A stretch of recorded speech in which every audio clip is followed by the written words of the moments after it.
time for Chapter 7 of Flat Stanley, Invisible Stanley. It's called Arthur's Storm. Mr. and Mrs. Lambchops had said goodnight. For a moment the brothers lay silent in their beds. Then Arthur yawned. "Good night, Stanley. Pleasant dreams." "Pleasant dreams? Ha. Huh? Those robbers today, they had guns," said Stanley. "They could have shot me by accident and nobody would have even known." "I never thought of that." Arthur sat up. "Are you mad at me?" "I guess not, but," Stanley sighed. "The thing is, I don't want to go on being invisible. I was really scared today, and I hate carrying around that balloon. But when I don't, people bump into me, and I can't see myself in the mirror, so I don't even remember how I look. It's like when I was flat. It was all right for a while, but then people laughed at me. That's why I blew you around again," Arthur said proudly. "Everyone said how smart I was. If you're so smart, get me out of this fix." There was a little tremble in Stanley's voice. Arthur went to sit on the edge of his brother's bed. Feeling for a foot beneath the covers, he patted it. "I'm really sorry for you," he said. "I wish—" There was a knock at the door, and Mr. and Mrs. Lambchop came in. "Talking, you two? You ought to be asleep," they said. Arthur explained about Stanley's unhappiness. "There's more," Stanley said. "Twice my friends had parties and didn't invite me. They sometimes forget me, even if I do keep waving that balloon." "Poor dear," Miss Lambchop said. "Out of sight, out of mind, as the saying goes." She went to put her arms around Stanley, but he had just sat up in bed and she missed him. She found him and gave him a hug. "This is awful," Arthur said. "We have to do something." Mr. Lambchop shook his head. Dr. Dan knew of no cure for Stanley's condition, and little about it is cause except for a possible connection between bad weather and fruit. "Then I'll always be like this," Stanley's voice trembled again. "I'll get older and bigger, but no one will ever see." Arthur was thinking. Stanley did eat fruit, and there was a storm. Maybe. Wait. He explained his idea. Mr. and Mrs. Lambchop looked at each other, then at where Stanley was supposed to be, and at each other again. "I'm not afraid," said Stanley. "Let's try." Mr. Lambchop nodded. "I see no harm in it." "Nor I," said Miss Lambchop. "Very well, Arthur. Let us gather what your plan requires."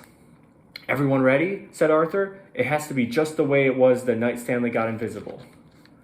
"I'm wearing the same blue and white stripy pajamas," said Stanley, "and I have an apple and a box of raisins." "We can't make a real storm," Arthur said, "but maybe this will work." He stepped into the bathroom and ran the water in the sink and the shower. "There's rain," he said, returning. "I'll be wind." Miss Lambchop held up a wooden spoon and a large skillet from the kitchen. "Thunder ready," she said. Mr. Lambchop showed the powerful flashlight that he fetched from his toolkit. "Lightning ready." Stanley raised his apple. "Now?" "Go stand by the window," said Arthur. "Now let me think. It was dark." He put out the light. "Go on, eat. Whoosh," he added, being wind. Stanley began to eat the apple. Water pattered down in the bathroom into the sink and from the shower into the tub. "Whoosh, whoosh," said Arthur, and Miss Lambchop struck her skillet with the wooden spoon. The crash was much like thunder. "Lightning, please," Arthur said. Mr. Lambchop aimed his flashlight and flicked it on and off while Stanley finished the apple. "Now the raisins," said Arthur. "One at a time. Whoosh." Stanley opened the little box and ate a raisin, still whooshing. Arthur conducted as if an orchestra sat behind him. His left hand signaled Miss Lambchop to strike the skillet, the right one of Mr. Lambchop to flash the light. Nods told Stanley when to eat a raisin. Patter, splash went the water in the bathroom. "Whoosh," said Arthur. "Crash," went the skillet. "Flash, flash," went the light. "If anyone should see us now," Miss Lambchop said softly, "I would be hard put to explain." Stanley looked down at himself. "It's no use," he said. "I'm still invisible." "Twist around," said Arthur. "Maybe the noise and light have to hit you just a certain way." Twisting, Stanley ate 3 more raisins. The light flickered over him. He heard the water splashing, Arthur whooshing, the pounding of the skillet with the spoon, how hard they were trying. He thought he must be loved by them all. But he was still invisible. There's only one raisin left, he said. It's no use. Poor Stanley, cried Miss Lambchop. Arthur could not bear the thought of never seeing his brother again. Do the last raisin, Stanley, he said. Do it. Stanley ate the raisin and did one more twist. Miss Lambchop tapped her skillet and Mr. Lambchop flashed his light. Arthur gave a last whoosh. Nothing happened. At least I'm not hungry, Stanley said bravely. But, he put his hand to his cheek, I feel sort of tingly. Stanley, said Mr. Lambchop, are you touching your cheek? I see your hand, I think.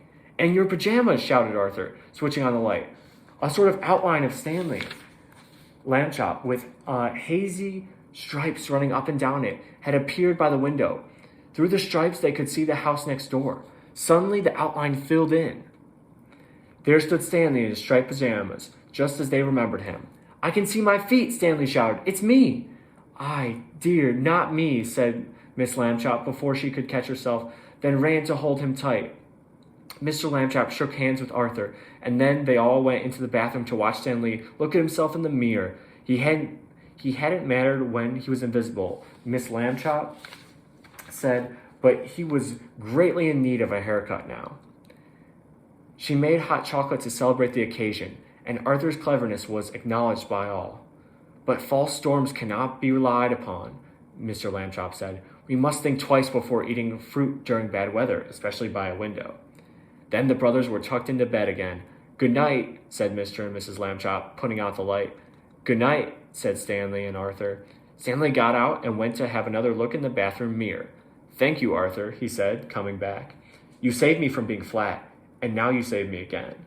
Oh well, Arthur yawned. Stanley? Try to stay, you know. Regular for a while? I will, said Stanley. Soon they were both asleep. The end. That's awesome. Thank you guys so much for reading with me. I hope you have a great day, and I'm going to go add this book to my library.